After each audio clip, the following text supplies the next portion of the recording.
Assalamualaikum warahmatullahi wabarakatuh. Kembali lagi ke pembelajaran geografi bersama Bu Nina. Pada kesempatan kali ini kita masuk ke bab kedua setelah kemarin kita menyelesaikan bab mengenai posisi strategis Indonesia sebagai poros maritim dunia. Untuk bab yang kedua kita lanjut ke sebaran flora fauna baik di Indonesia maupun di dunia. Sebelum kita membahas mengenai persebaran flora fauna baik di Indonesia maupun di dunia, terlebih dahulu akan kita bahas mengenai faktor persebaran flora fauna. Seringkali mungkin kita pernah bertanya, kenapa flora di suatu wilayah berbeda dengan wilayah yang lainnya. Faktor persebaran flora fauna dipengaruhi oleh 4 faktor. Yang pertama adalah faktor iklim, yang kedua faktor edafik, yang ketiga faktor fisiografi, dan yang keempat adalah faktor biotik. Faktor iklim dipengaruhi oleh 5 komponen seperti suhu, kelembaban, curah hujan, sinar matahari, dan juga angin. Apa sih iklim itu? Iklim adalah kondisi cuaca yang meliputi wilayah yang luas dengan waktu yang lama. Iklim sangat berpengaruh dalam persebaran flora fauna yang ada di dunia. Yang pertama kita bahas adalah cahaya matahari. Cahaya matahari adalah sumber utama energi bagi makhluk hidup. Tumbuhan hijau bergantung pada matahari untuk melakukan fotosintesis, sedangkan sebagian hewan bergantung pada tumbuhan hijau untuk memperoleh makanannya. Ada 2 istilah bagi kelompok tumbuhan yang hidupnya bergantung terhadap sinar matahari. Yang pertama ada kelompok Heliophyta, yang kedua ada kelompok Sciophyta. Heliophyta adalah jenis tumbuhan yang membutuhkan banyak cahaya matahari, seperti pohon mangga, kelapa, dan sebagainya.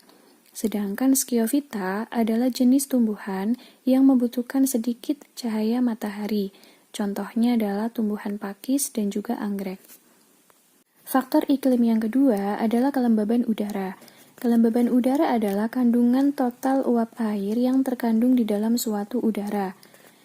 Kelembaban udara sangat berpengaruh terhadap persebaran flora fauna di permukaan bumi, karena kelembaban udara juga dapat mengendalikan distribusi geografi tumbuhan. Tumbuhan dengan kebutuhan air yang tinggi tumbuh di tempat yang lembab dan juga sebaliknya. Berdasarkan tingkat kebutuhannya terhadap kelembaban udara, tumbuhan dibagi menjadi beberapa kelompok. Yang pertama ada Xerophyta, yang kedua Mesophyta, yang ketiga Hygrophita, yang keempat Hydrophyta, yang kelima Halophyta, dan keenam Tropophyta. Mari kita bahas satu persatu. Xerophyta adalah tumbuhan yang mampu bertahan hidup di kelembaban yang sangat rendah. Contohnya adalah kaktus. Mesophyta adalah tumbuhan yang mampu hidup di lingkungan yang lembab, artinya tidak terlalu basah ataupun terlalu kering. Contoh tumbuhannya adalah jamur. Hygrophita adalah tumbuhan yang mampu bertahan hidup di lingkungan darat yang basah. Contohnya adalah tumbuhan sejenis paku-pakuan. Sedangkan Hydrophyta adalah tumbuhan yang sebagian atau seluruh tubuhnya terendam di dalam air. Contohnya adalah tanaman eceng gondok. Yang kelima adalah Halophyta, merupakan tumbuhan yang hidup di tanah dengan konsentrasi garam yang sangat tinggi. Tumbuhan ini tumbuh di rawa-rawa dekat dengan laut. Contohnya adalah mangrove. Selanjutnya adalah Tropophyta, merupakan tumbuhan yang mampu beradaptasi dengan perubahan kelembaban yang ekstrim. Biasanya di sini tumbuhannya menggugurkan daunnya untuk bertahan hidup. Contohnya adalah pohon jati. Faktor iklim yang ketiga adalah angin. Angin adalah udara yang bergerak dari tekanan udara maksimum menuju tekanan udara minimum.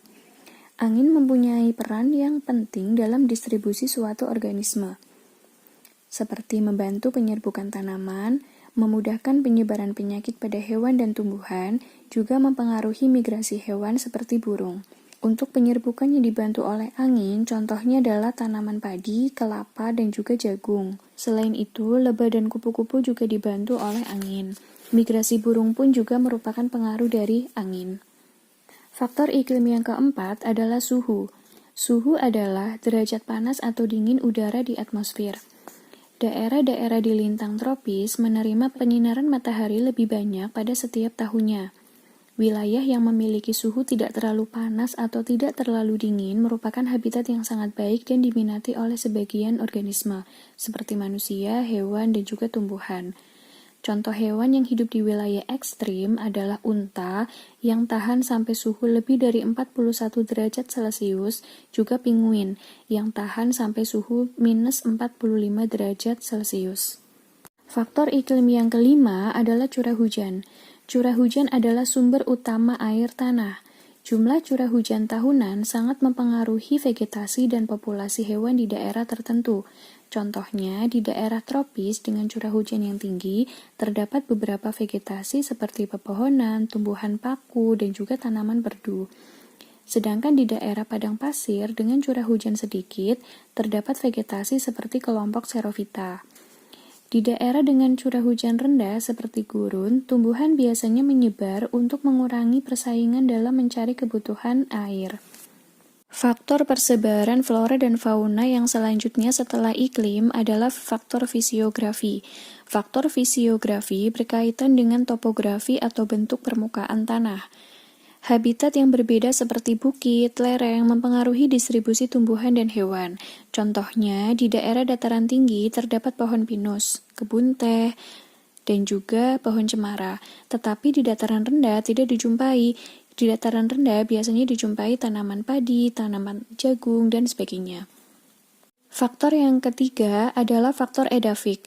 Faktor edafik adalah faktor dari tanah, merupakan komponen utama habitat tumbuhan.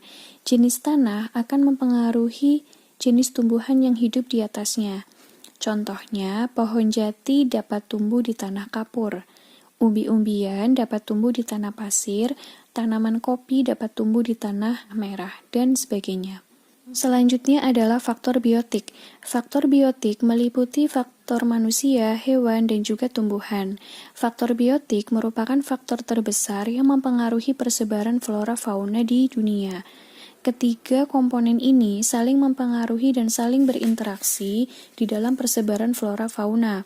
Peran manusia dalam persebaran flora dan fauna dapat melakukan perubahan tatanan kehidupan flora fauna, juga dapat menjaga kelestarian flora fauna.